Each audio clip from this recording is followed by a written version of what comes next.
경자야, 우리 이제 그만하자. 뭐가? 갑자기 무슨 소리야? 이혼하자고. 나 다른 사람 생겼어. 오래됐고 이제 정리하려고. 그게 지금 무슨 말이야? 아이들은? 가족은? 이게 다 뭐였는데? 아이들은 너가 키우면 되지. 넌 강하잖아. 솔직히 난 이제 너랑 사는 거 숨 막혀. 당신 지금 미쳤어? 내가 뭘 그렇게 잘못했는데? 잘못은 없어. 그냥 이제 안 맞는 거야. 그리고 솔직히 말해서 그 여자랑 있으면 내가 살아있는 기분이 들어. 당신 정말 나쁜 사람이야.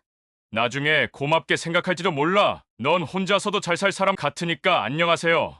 세상의 모든 것들에 찾아주셔서 너무 감사합니다. 오늘의 사연은 우리에게 큰 여운과 희망을 주는 사연이네요. 10년 전 남편이 젊은 여자 만나 우리 언니를 버리고 떠나가 버리고 10년이 지난 후에 우연히 길에서 전 남편을 만나게 되었는데 그렇게 잘 나가던 남편은 노인이 되어 폐지를 줍는 사람이 되어 있었습니다. 이제부터 사연을 시작하겠습니다. 그 전에 아직 구독과 좋아요, 알림 설정을 해주시면 너무 감사하겠습니다. 서울 청담동 도산공원 앞 그랜드 르블랑 호텔 주차장 입구에 한 대의 검정 벤틀리가 조용히 멈춰섰습니다. 차 문이 열리자 구김 하나 없는 아이보리 코트를 입은 여성이 고요하게 모습을 드러냅니다. 단정하게 묶은 머리, 귓가에 은은히 빛나는 진주 귀걸이, 그리고 손목에 걸린 고급스러운 핸드백. 그녀는 명확한 걸음으로 호텔 로비로 향합니다. 윤경자, 올해 68, 지금은 프랜차이즈 식품 회사를 이끄는 대표이자 방송 강연까지 섭외되는 유명 CEO. 그러나 불과 10년 전 그녀는 고작 콩나물 한 움큼과 두부 한 조각만 남겨진 냉장고 앞에서 아이들 밥을 챙기지 못해 울던 완전 빈털터리 전업주부였습니다. 오늘은 그녀가 가장 친한 친구와 오랜만에 만나기로 한 날, 호텔 내 커피숍으로 향하던 중 경자 씨는 갑자기 발걸음을 멈춥니다. 길 건너편 폐지 더미 옆에서 이어카의 상자를 올리고 있는 초라한 뒷모습 하나가 눈에 들어왔습니다. 모자를 눌러 쓴 채 허리를 구부리고 있던 그 남자. 고개를 드는 순간 경자 씨의 눈동자가 멈췄습니다. 오세광. 그녀의 전 남편. 10년 전 30도 안 된 여자와 바람이 나서 가차없이 이혼을 통보했던 그 남자. 그는 더럽고 찢어진 패딩을 입은 채 길바닥에 떨어진 폐지 쪼가리를 줍고 있었습니다. 그러나 무엇보다 경자 씨를 놀라게 한 건 그의 몰골이 아니라 자신을 알아보는 그 눈빛 속 당당함이었습니다. 그 순간 경자 씨의 뇌리에 10년 전 그날의 장면이 폭발하듯 되살아났습니다. 나 다른 사람 생겼어. 그 사람 몇 살이야? 28 너랑 달라. 너처럼 매일 집구석에서 쭈그리고 사는 여자랑은 달라. 부엌에서 설거지하던 그녀는 수세미를 움켜쥔 채 멈춰섰습니다. 세광 씨 지금 그게 농담 아니지? 농담 같냐?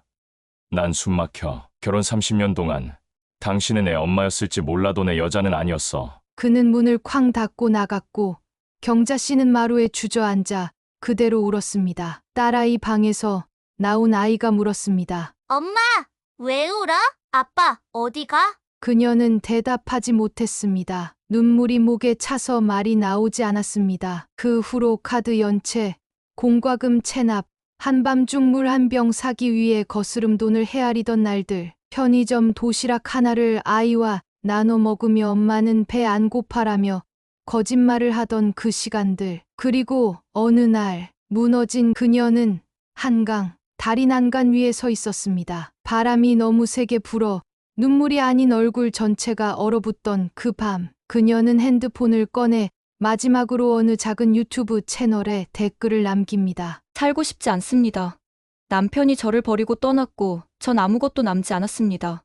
그 댓글 아래 익명의 시청자들이 남긴 수십 개의 응원. 당신의 내일은 지금보다 더 빛날 수 있어요. 제발 버텨주세요. 저도 버텨보겠습니다. 구독했습니다. 당신이 살아있어줘서 감사합니다.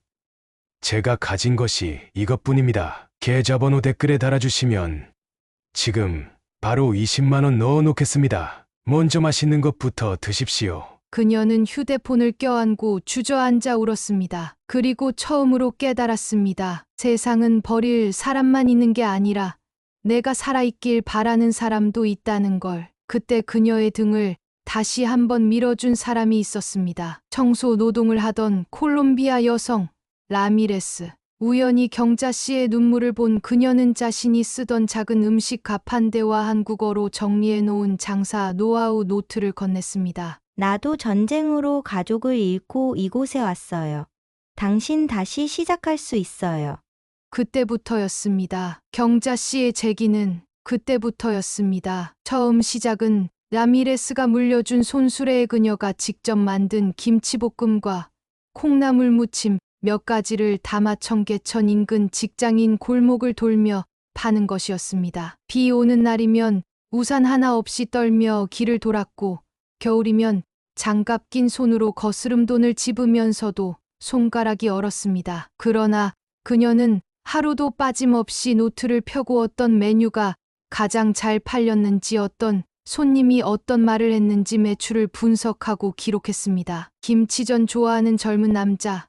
점심시간 12시 20분쯤 재등장 추운 날엔 따뜻한 국물 찾음. 미역국 계란국 반응 좋음. 그런 식으로 장사를 연구했고 음식을 과학처럼 다뤘습니다. 3년 뒤 그녀는 뒷골목에 조그마한 반찬 가게를 냈고 입소문을 타며 동네 어르신들에게 입소문이 퍼졌습니다. 하지만 모든 것이 술술 풀리진 않았습니다. 4년 차 믿었던 거래처 사장에게 납품 사기를 당해 통장 잔고가 영원이 되었고 카드론까지 끌어다 임대료를 내야 했습니다. 가게 앞에 앉아 그만해야 하나 처음으로 다시 한강이 떠올랐던 날 그녀는 그때 받은 유튜브 댓글 하나를 꺼내 보았습니다. 당신이 포기하지 않는 걸 보고 나도 살아보기로 했어요. 그 댓글 하나가 그녀를 다시 붙잡았습니다. 그녀는 온라인 배송 시장을 배워서 포장 반찬 택배 브랜드를 시작했고 손편지를 한 장씩 넣어 보내며 진심을 담았습니다. 그 진심이 사람들에게 전해지면서 블로그,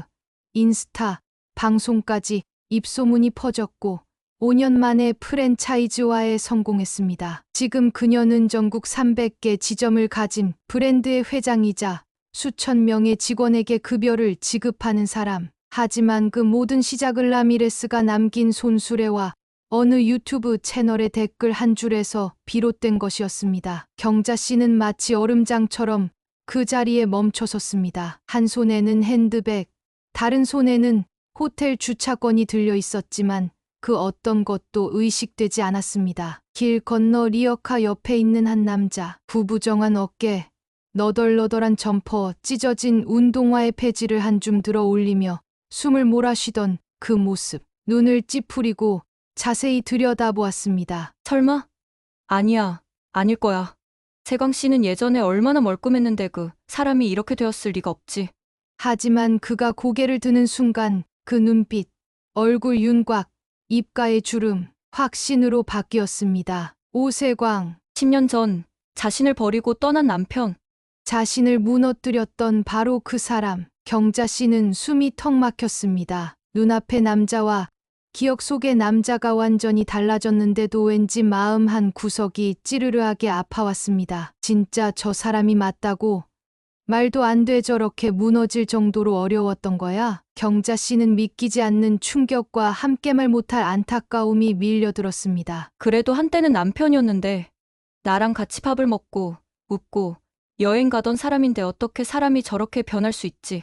눈가가 순간 뜨거워졌습니다. 그를 미워했었지만 그보다 먼저 올라온 감정은 연민이었습니다. 불쌍하다는 마음, 가여운 감정, 저 사람도 힘들었겠지. 나도 죽고 싶었던 시절이 있었는데 나도 바닥까지 떨어졌었는데 그 사람도 얼마나 버텼을까.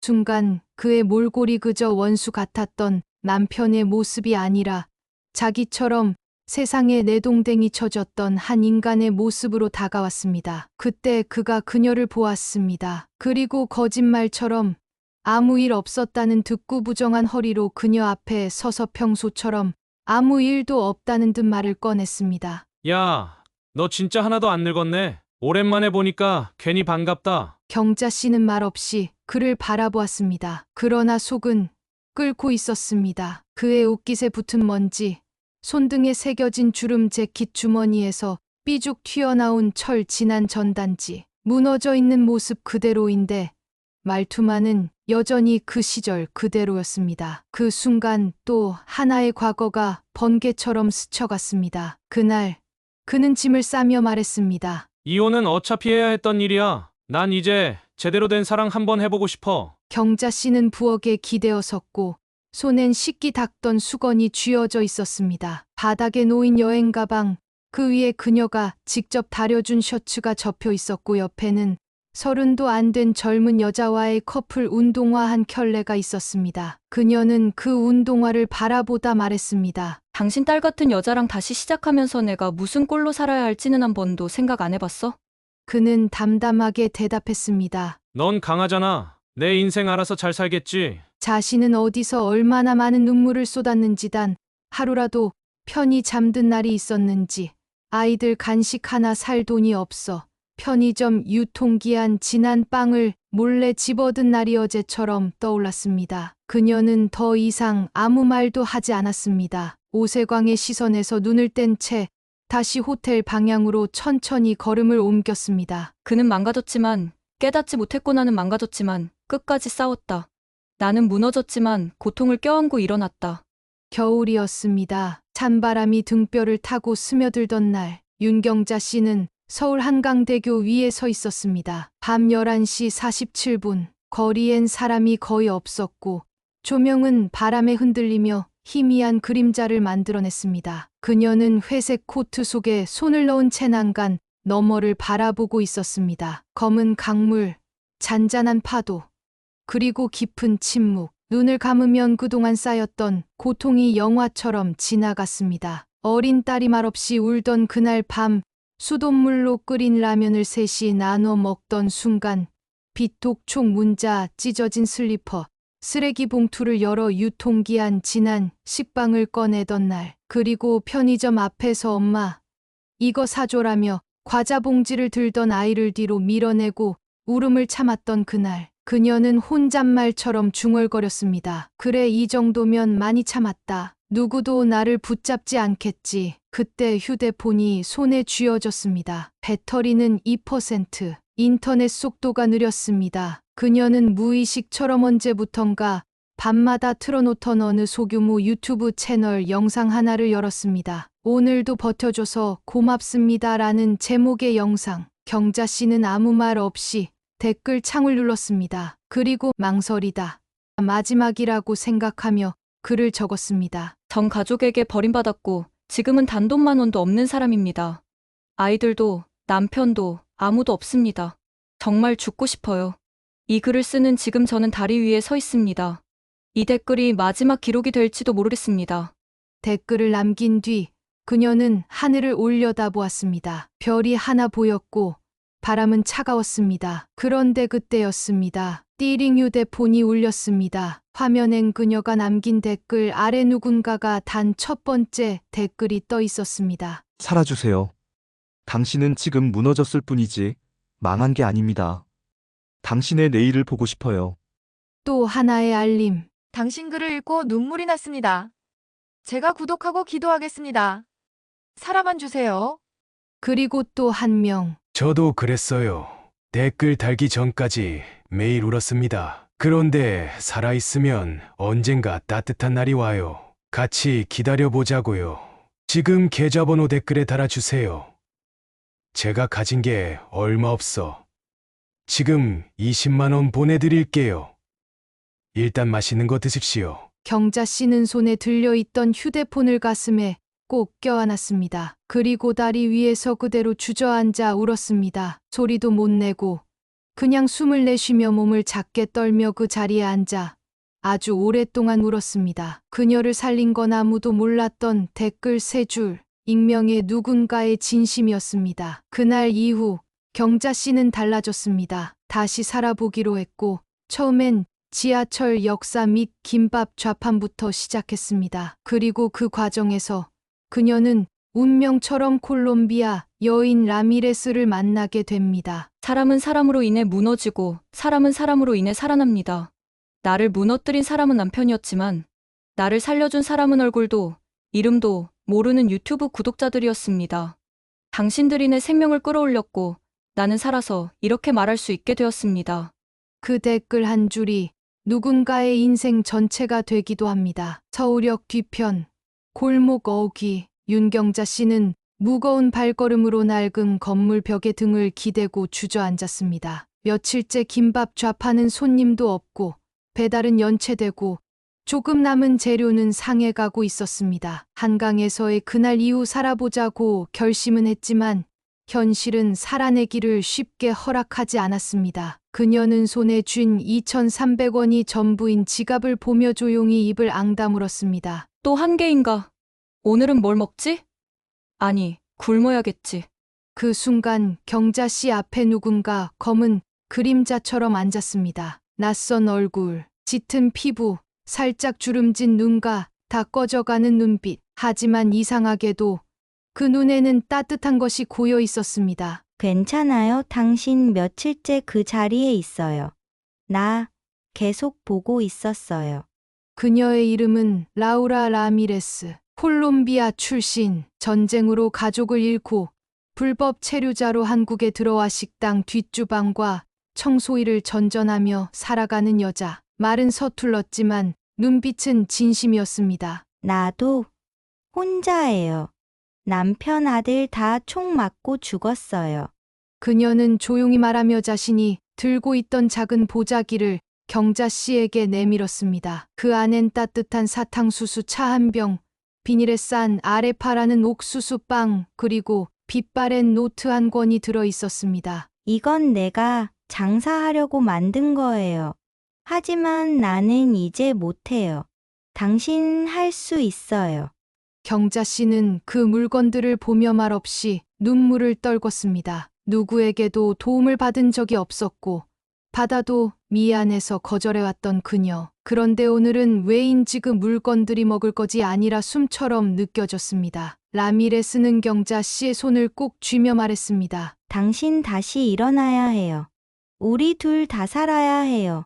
그 말은 누구의 훈계도 동정도 아니었습니다. 같은 무너짐을 가진 사람만이 건넬 수 있는 말, 같은 뿌리의 절망에서 피어난 기적 같은 말이었습니다. 며칠 후 경자 씨는 라미레스가 준 레시피를 바탕으로 지하철 역사 아래 작은 세계 음식 노점을 열었습니다. 한국식 김밥과 함께 콜롬비아식 아레파도 함께 팔았고 지나가던 사람들이 이게 뭐지? 하며 사기 시작했습니다. 그녀는 손님에게 말했습니다. 이건 누군가의 삶에서 온 맛이에요. 먹으면 힘이 나요. 그날 나를 다시 일으킨 건명품도 기회도 아니었다. 한 사람의 마음, 말도 잘 통하지 않는 이름조차 처음 듣는 나라에서 온 여인의 손, 그 따뜻한 손이 내 등에 닿던 순간 나는 처음으로 죽지 않고 살고 싶다고 그 사람을 위해서라도 살아야겠다고 생각하게 되었다. 서울 신설동 지하철 역사 아래 작고 투박한 좌판 위에도 나라의 음식이 나란히 놓여 있었습니다. 김밥과 아레파, 익숙한 것과 낯선 것. 윤경자 씨는 하루 14시간 동안 김을 말고 옥수수 반죽을 굽고 미소를 지었습니다. 하루에 파는 수는 15개, 20개, 어느 날은 겨우 8개. 하지만 단 한 명의 손님에게도 그녀는 마음을 담아 말했습니다. 이건 콜롬비아에서 온 빵이에요. 어떤 날은 이 빵 하나가 사람을 살리기도 해요.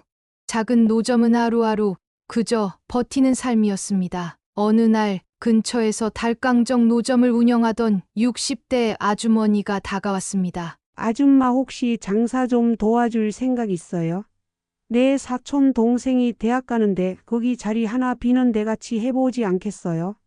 경자 씨는 망설였지만 내 자리를 늘려보자는 욕심 하나로 사촌 동생의 이름으로 보증금 일부를 넣고 함께 소형 분식 가게를 열게 됩니다. 라미레스가 만들어준 메뉴 노트에 따라 새로운 도시락 메뉴와 세계 간식을 결합했고 초반 반응은 아주 좋았습니다. 하지만 성공은 기다려주지 않았습니다. 사촌 동생이라는 여인은 경자 씨가 모은 400만 원의 공동 자금과 초기 수익 일부를 들고 어느 날 흔적도 없이 사라졌습니다. 경자 씨는 전기세, 가스비, 밀린 재료비까지 혼자서 떠안게 되었고 식당 앞마당에 앉아 바닥에 흘러내린 쌀가루를 맨손으로 긁어 모으며 울었습니다. 왜 나한테만 이러지? 왜 난 다시 시작하면 또 무너지고 그냥 좀 살게 해주면 안 돼요. 제발. 그녀는 조용히 라미레스가 줬던 빛바랜 노트를 꺼냈습니다. 노트 끝 페이지, 라미레스의 필체로 쓰인 어눌한 한국어 문장이 그녀의 눈에 들어왔습니다. 장사는 음식이 아니라 마음이에요. 사람은 그 마음 먹고 살아요. 마음 포기하면 장사도 죽어요. 그날 밤 경자 씨는 혼자서 새로운 메뉴판을 손글씨로 다시 썼습니다. 정성김밥, 라미레스 아레파, 사람 살리는 된장국, 힘나는 수수차. 그리고 다음 날 이른 새벽, 그녀는 매장 앞에 놓인 작은 손편지 한 장을 발견했습니다. 사장님, 음식 먹고 나니까 이상하게 눈물이 났어요. 이사 가기 전에 꼭 인사드리고 싶었는데 못해서 대신 손편지 남기고 갑니다. 감사합니다. 살아볼게요. 그 순간 경자 씨는 무릎을 꿇고 앉아 편지를 가슴에 껴안고 울었습니다. 그걸 라미레스에게 받았던 그 차, 그 손, 그 노트의 무게처럼 사람의 마음이었습니다. 그 후 그녀는 SNS를 시작했고 블로그에 자신이 받은 편지들과 메뉴 하나하나에 담긴 사연을 정리하기 시작했습니다. 그 마음은 전파되기 시작했습니다. 작은 블로거들이 소개했고 사람 살리는 분식집으로 입소문이 나기 시작했습니다. 그게 바로 경자 씨 브랜드 따스한 마음의 시작이었습니다. 성공은 기다려주지 않았다. 나는 계속 배신당했고 돈도 신뢰도 체력도 잃었고 그런데 이상하게도 마음을 잃지만 않으면 손님은 돌아왔고 다시 누군가 나를 믿어주었다. 결국 장사는 음식이 아니라 마음이었다. 사람은 그 마음을 먹고 살아가는 존재였으니까. 따스한 마음. 윤경자 씨의 작은 분식 브랜드는 전국 100개 지점이 넘는 프랜차이즈로 성장했습니다. 가맹 조건은 단순했습니다. 손글씨 메뉴판, 손님에게 매일 한 줄의 손편지. 그 규칙 하나만 지키면 어떤 누구라도 가맹할 수 있었습니다. 경자의 이름은 점점 언론에도 방송에도 알려졌고 희망을 요리하는 여자 댓글 하나로 인생을 뒤집은 CEO라는 수식어까지 따라붙었습니다. 그러던 어느 날 한강 공원 근처에서 열린 소외 계층 일자리 박람회 애경자 씨가 초청받아 강연을 하게 되었습니다. 그녀는 강단에 올라 자신의 이야기를 차분하게 꺼냈습니다. 제가 바닥에 떨어졌을 때 저를 살려준 건 돈도 아니고 누군가의 댓글 한 줄이었습니다. 그 한 줄이 제 목숨줄이었고 그리고 누군가의 손이 제 등을 밀어줬습니다. 지금 제가 가진 성공은 사실 그들에게 빚진 것입니다. 관중석에서 여기저기서 눈물을 닦는 사람들이 보였습니다. 강연이 끝나고 한 남자가 경자 씨에게 다가왔습니다. 몰골은 여전했습니다. 더 야위었고 눈빛엔 힘이 없었지만 입술 끝엔 여전히 익숙한 웃음을 걸고 있었습니다. 오세광. 그는 한 손엔 쇼핑백, 한 손엔 종이 서류 한 뭉치를 들고 있었습니다. 경자야, 나 요즘 너 방송에 자주 나오더라. 그거 보니까 괜히 반갑더라. 나 있잖아, 너 도와주려고 온 거야. 경자 씨는 그의 말을 듣고도 표정을 바꾸지 않았습니다. 뭘 도와줘? 그는 쇼핑백에서 손때 묻은 노트 하나를 꺼냈습니다. 그 안에는 자신이 새로 차리려는 식당 계획서, 추억의 반찬, 브랜드 기획안, 그리고 오세광 윤경자 공동대표라는 로고 시안까지 들어 있었습니다. 너랑 나같이 하면 대박 날 것 같아서. 어차피 너 혼자 바쁘잖아. 이젠 누군가 옆에서 도와줄 사람 필요하지 않아? 경자 씨는 아무 말 없이 그 종이를 꺼내 들고 천천히 살펴보다 조용히 내려놓았습니다. 그리고 말했습니다. 세광 씨, 이 노트 나 처음 보는 게 아니야. 전에 당신 나 떠나기 전에도 뭔가 대단한 사업 구상하고 있었지. 그때도 같이 하자고 말했지. 근데 그땐 내가 무릎 꿇었었고 지금은 내가 안 해. 오세광은 미소를 지우지 않았습니다. 하지만 눈빛 속에 날 수 없는 초조함과 억울함이 깔려 있었습니다. 아니, 그게 그땐 내가 철이 없어서. 지금은 진짜 너 도와주려고 온 거야. 경자 씨는 고개를 천천히 저었습니다. 도와주는 사람이면 내가 무너졌을 때 나타났어야지. 내가 죽으려던 날, 내가 울면서 라면을 나눠 먹던 날, 내가 김밥을 말고 쓰러졌던 그날들의 당신은 없었어. 근데 지금 왜 내가 성공한 다음에 나타난 거야? 오세광은 당황한 표정으로 서류를 다시 품에 안고 말했습니다. 그럼 그냥 얼굴 보러 온 거라고 생각해. 그럼 되잖아. 경자 씨는 조용히 한 발 다가가 그의 손을 잡고 조용히 떼어냈습니다. 그럴 필요도 없어. 난 당신이 떠났던 그날 이후로 당신이란 사람을 내 마음에서 이미 떠나보냈거든. 사람은 한번 무너지고 나면 다시는 예전처럼 누군가를 보지 않는다. 그때 내가 무릎 꿇던 이유는 사랑 때문이 아니라 생존 때문이었다. 그리고 지금 내가 이 말을 할 수 있는 이유는 그 무릎 꿇던 날들이 날 여기까지 데려다 줬기 때문이다. 하늘이 유난히 맑았던 어느 봄날 윤경자 씨는 강릉 바닷가에 위치한 신설 가맹점의 개점식에 참석하기 위해 일찍부터 길을 나섰습니다. 브랜드 따스한 마음은 이제 300호점을 눈앞에 두고 있었고 그녀는 더 이상 앞에서 음식을 만들지 않지만 첫 가맹을 시작한 점주는 반드시 그녀가 직접 만나주고 있었습니다. 그날 문을 연 매장은 40대 중반의 한 여성이 운영하는 작은 분식집이었습니다. 그녀의 눈가엔 수면 부족과 피로, 그리고 약간의 두려움이 비쳐 있었습니다. 경자 씨는 매장 문을 열고 들어서자마자 그 여성의 손을 따뜻하게 잡고 말했습니다. 그럴 수 있어요. 저도 그렇게 살아남았거든요. 그녀는 더 이상 많은 말을 하지 않았습니다. 그 대신 직접 행동했습니다. 다음 날부터 경자 씨는 강릉 매장에서 직접 앞치마를 두르고 점주와 함께 일했습니다. 매장 앞에 서서 손님을 맞이하고 지나가는 행인들에게 웃으며 외쳤습니다. 어서 오세요. 오늘 된장국은 특별히 더 맛있어요. 한 번만 맛보시고 가세요. 사람들은 TV에 나온 분 아니세요? 하며 놀랐고 경자 씨의 얼굴은 그 자체로 브랜드였기에 하루하루 손님은 눈에 띄게 늘어갔습니다. 그녀는 매장의 테이블마다 손편지를 직접 놓고 SNS 사진도 찍어주고 주방 정리까지 함께하며 며칠을 그곳에 머물렀습니다. 개업 5일째 되던 날 매출은 첫날보다 5배 이상 올랐습니다. 경자 씨는 마지막 날 점주의 손을 꼭 잡고 말했습니다. 이젠 괜찮아요. 당신 혼자서도 충분히 잘 해낼 수 있어요. 며칠 뒤 경자 씨는 서울로 돌아가는 기차 안에서 하늘을 올려다보며 가방 속에 오래된 노트 한 권을 꺼냈습니다. 라미레스가 건네준 노트. 이미 해져 있는 종이 위에 그녀는 새로운 문장을 써 내려갔습니다. 내가 받았던 구독자 한 줄, 라미레스의 손 그 아래파에 옮기. 이제는 내가 누군가에게 넘겨줄 차례입니다. 며칠 뒤 경자 씨는 라미레스의 옛 주소로 소포를 하나 보냈습니다. 받는 이 라우라 라미레스. 박스 안에는 따스한 마음, 명예 1호 점주 중 수제 아레파 믹스, 그리고 손글씨로 적은 편지 한 통이 담겨 있었습니다. 라우라, 당신이 내 등을 밀어준 덕분에 나는 지금 여기에 있어요. 이제 나는 누군가의 등을 밀고 있어요. 우리 둘 다 살아냈네요. 사랑해요. 당신의 윤경자.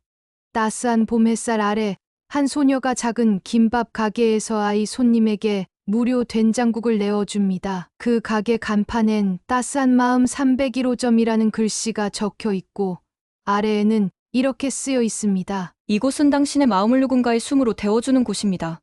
내가 살 수 있었던 건 누군가의 손이 있었기 때문입니다. 그리고 이제 내가 살아가는 이유는 또 다른 누군가에게 그 손을 건네기 위함이었습니다. 이 이야기를 들은 당신이 지금 고단한 삶 위에 서 있다면 내가 말할 수 있습니다. 당신도 살아낼 수 있습니다. 오늘 사연 어떠셨나요? 참 따뜻한 사연이고 눈물겨운 사연이네요. 우리 경자 씨에게 너무너무 훌륭하다고 응원의 댓글 달아주세요. 그리고 구독과 좋아요, 알림 설정 꼭 해주세요. 그럼 다음에 더 재미있는 사연을 쉽게 받아보실 수 있어요. 감사합니다.